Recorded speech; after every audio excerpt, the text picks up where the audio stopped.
নির্বাচনকে সুষ্ঠু করার জন্য 18 দফা দাবি সুলিখিতভাবে ওনার কাছে আমরা উপস্থাপন করেছি এবং 18 দফার সবগুলো বিষয়ই দীর্ঘ সময় ধরে আমরা সেগুলো ব্যাখ্যা বিশ্লেষণ করেছি।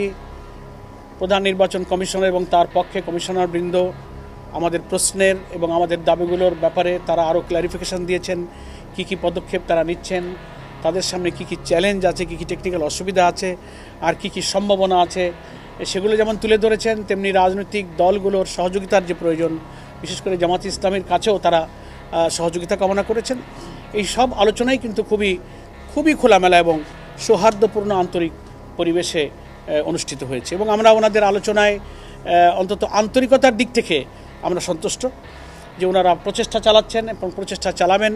কিছু বাস্তব চ্যালেঞ্জও ওনাদের সামনে রয়েছে আমাদের এই 18 দফার সবগুলো বাস্তবায়নের ব্যাপারে। তবে আমরা এটা জোর দিয়েছি যে এই দাবিগুলো যত কষ্টই হোক, নির্বাচন কমিশন এবং সরকারের যৌথ প্রচেষ্টায় এবং আমরা যারা পলিটিক্যাল পার্টি এবং স্টেক হোল্ডার যারা আছি, আমরা বলেছি we are always ready to give all kinds of cooperation two election commission.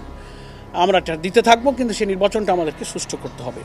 Specially আমরা 18টা দফার মধ্যে গণভোটকে জাতীয় নির্বাচনের আগে করতে হবে এবং সেটা আগামী নভেম্বরেই এই নির্বাচনটা সম্পন্ন করতে হবে।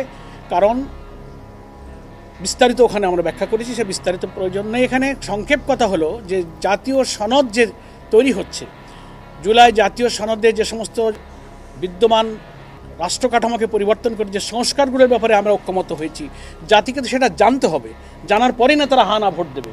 তো সেটা যদি একই দিনে ভোট হয় তো ভোটারও তো জানতে পারলো না। ডিউ টু দ্যাট কজ আমরা বলেছি যে সংস্কার এবং জাতীয় সনদের বিষয়গুলো ইলেকশন কমিশনকে পাবলিক করতে হবে, তারা ওয়েবসাইটে দেবেন, জনগণ জানবে, ভোটাররা সিদ্ধান্ত নেবে এবং সেটা নভেম্বরই হচ্ছে উপযুক্ত সময়। একই দিনে ভোট হলে নির্বাচন কেন্দ্রে সহিংসতা হতে পারে, 2-4টা কেন্দ্রে ভোট বন্ধ হতে পারে। তো জাতীয় নির্বাচন প্রতীক প্রার্থীর দ্বন্দ্বে ভোট বন্ধ হলে তাহলে গণভোটের দশাটা কী হবে? একই দিনেই তো ভোট হবে, একই কেন্দ্রেই তো হবে, একই ভেন্যুতেই তো হবে, ভোট কাস্টিং কমে যাবে।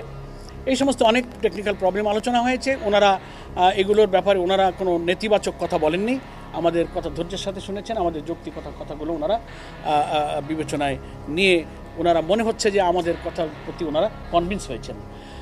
নেক্সট আমরা বলেছি যে খুব দুর্ভাগ্য আমাদের যে গণপ্রতিনিধিত্ব আদেশ সম্প্রতি উপদেষ্টা পরিষদে যেটা সংশোধন হয়েছে, তার মধ্যে